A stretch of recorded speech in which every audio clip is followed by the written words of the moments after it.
Meru Governor Kawira Mwangaza is a woman under siege after members of the Meru County Assembly staged a walkout from her inaugural address to the House. The first-time independent governor had a rough time accessing the Assembly that ended up in chaos, with MCAs accusing her of being unreachable and lying to the public. Mwangaza has been accused of nepotism in the recruitment of her aides, with the MCAs accusing her spouse, Murega Baichu, of threatening them despite having no mandate from the people. Let's get more from our very own Sam Gitugu.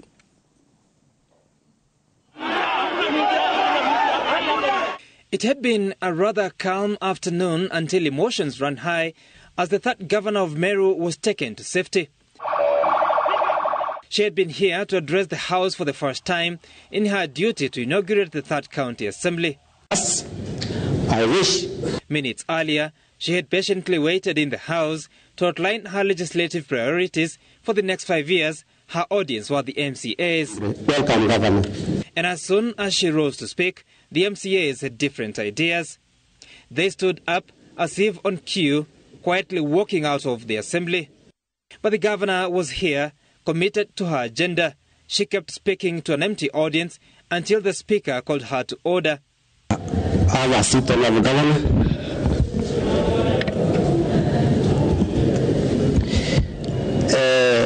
Having no quorum in the House, I suggest that clerk will take the next tender. Order number 3, adjournment. Honourable members, this assembly stands adjourned up to 25th of Tuesday, 10th October 2022 at 10 a.m. Thank you. In less than 5 minutes, the governor's visit to the assembly had come to an abrupt end, her speech undelivered and with no record of it in the House.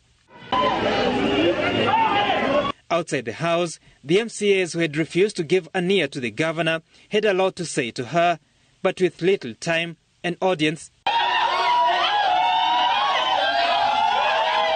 And in her quest for someone to speak to, she found a small crowd eager to listen, her message being an account of what had transpired at the assembly.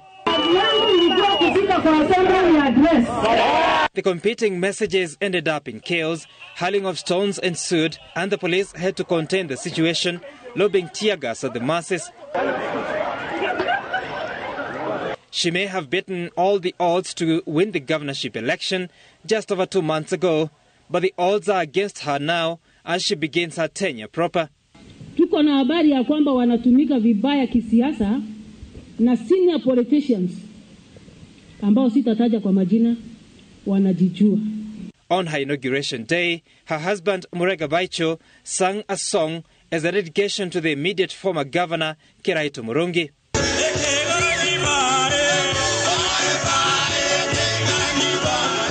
2 months later, the MCAs are rededicating the song.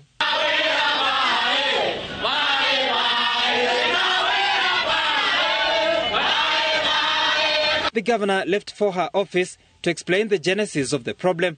She accused the MCAs of cajoling her to fund them in exchange of approving her list of county executive committee members. Hawa mawaziri ni wa kaunti ya Meru na watafanyia Meru kazi. Kwa hivyo kama ilikuwa ni mazoea ama ni mazoea sijui, kwangu I'm not ready to part with any amount of money for you to do what you are supposed to do.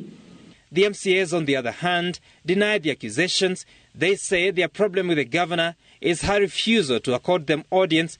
They made promises to their constituents that require the governor's cooperation to become a reality. Kama governor mimi hajachukua simu yangu, hajachukua ya majority, hajachukua ya minority, ya deputy speaker, nani yo mwingine mwenye waliongea na yeye ndiye amuitishe pesa. Tuongee ukweli. Mimi hachukui simu zangu. Toka hapo, hajawahi shika simu ya majority leader, hajawahi jibu ujumbe hata mmoja wa majority leader. Kwa hivyo, nasikia akisema ni bishop, lakini bishop ambaye ana makosa sababu anaongea uongo. The governor starts off at a disadvantage. The Meru County Assembly has 45 elected MCAs spread across 6 parties, while 5 are independent representatives. Together with nominated MCAs, UDA party has 21 MCAs and is the majority party in the House. Former Governor Kiraitu Murungi's DAP party has 20, becoming the minority party. The two parties, which are politically in the Kenya Kwanza alliance, control the House leadership, leaving Jubilee, DP, PNU and NOPEU parties as the smaller parties. The entire House now appears to be working in unison. But the governor's troubles are bigger than her independent ticket. Her dependence on her spouse has got the MCAs talking. Late September, Mwangaza appointed her spouse Murega Baichu as Meru Youth Service patron and a hustlers ambassador. Baichu's public pronouncements have gotten him into trouble. Sisi hatukuchagua bwanake ama hakuchaguliwa na Wameru. Na tuko na magavana wengi akina mama na wako na mabwana. Na hakuna mwingine anakuja na bwanake kutisha waheshimiwa hapa. Sasa kama yeye ni governor, amepatia bwana yake kiti, akapatia ndanda yake kiti mwingine, kazini yake akampatia spokesman wa county. Kwani mimi nikisema bibi yangu apewe kazi, hata mimi nitakuwa nimekosea kweli? For now, both sides of the divide are looking to the heavens. Leo nitafunga kula na kunywa, niombe ili kama kuna mapepo, kulingana na vile wamerusha matusi, kulingana na vile wameturusha mawe, kulingana na vile wameongea vibaya. Na nitamuomba leo aombe Mungu sana amsamehe, sababu anafanya makosa. Naelezwa ya kwamba hata amesema ya kwamba mimi ndio nimegonga gari lake na mawe. Kama ana ushahidi wa kutosha, mimi niko tayari tupelekane na yeye kotini, sababu ni hatia kuvunja gari la mtu yeyote ama kuharibu mali ya mtu yeyote. Sam Gituko, Citizen TV.